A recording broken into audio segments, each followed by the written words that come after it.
going to make another wee part of this from this little booklet, Ibn Arabi's Kernel of the Kernel.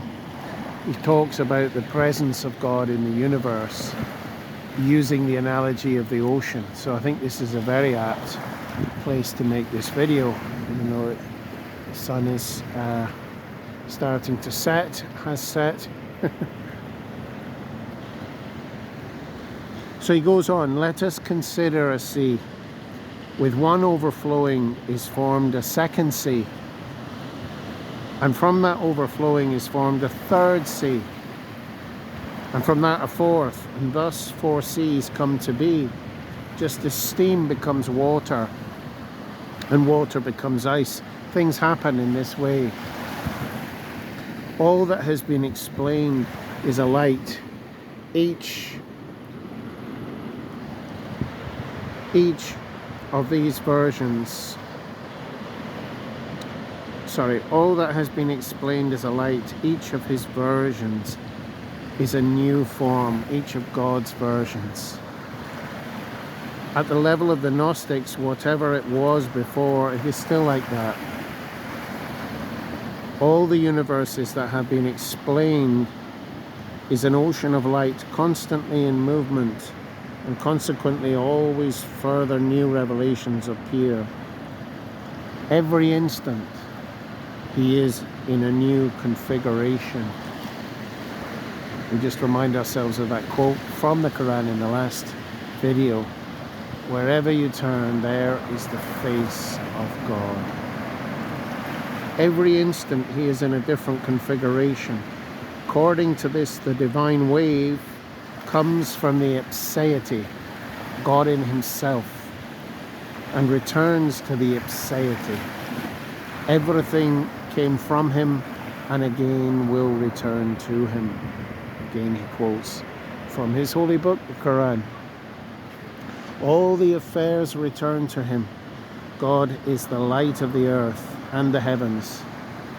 The meaning of these Quranic quotations is enough to explain what is meant. All the universe was the ipseity, was the ocean of wisdom, was in union with God. No other divinity exists other than God.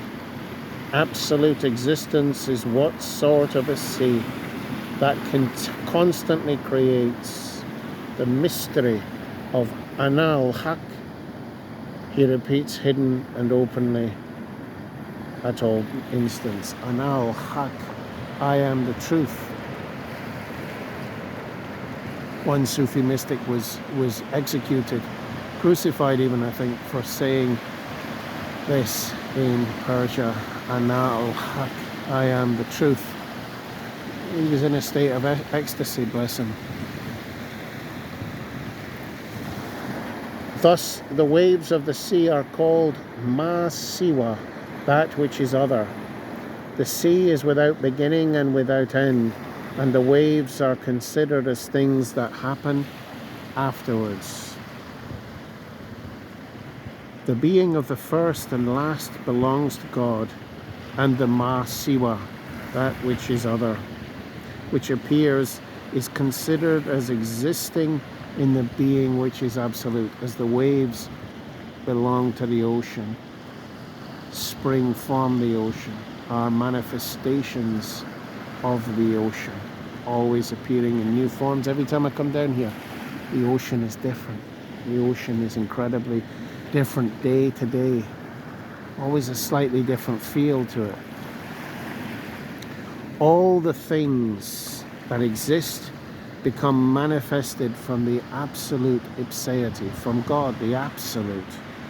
If the revelation, which is the life of that being, was cut off for one instant, everything would be buried in non-existence.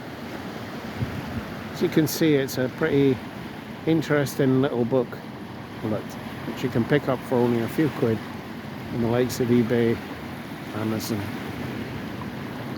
Ibn Arabi, a man who apparently John of the Cross was influenced by, Saint Therese of Avila, and you know, a Sufi mystic in the Arabic age of Spain, from Murcia in Spain. Ibn Arabi means son of the Arab. So there we go. Wherever you turn, there is the face of God. Manifestations as the wave of the ocean, and yet never exhausting the limitless ocean.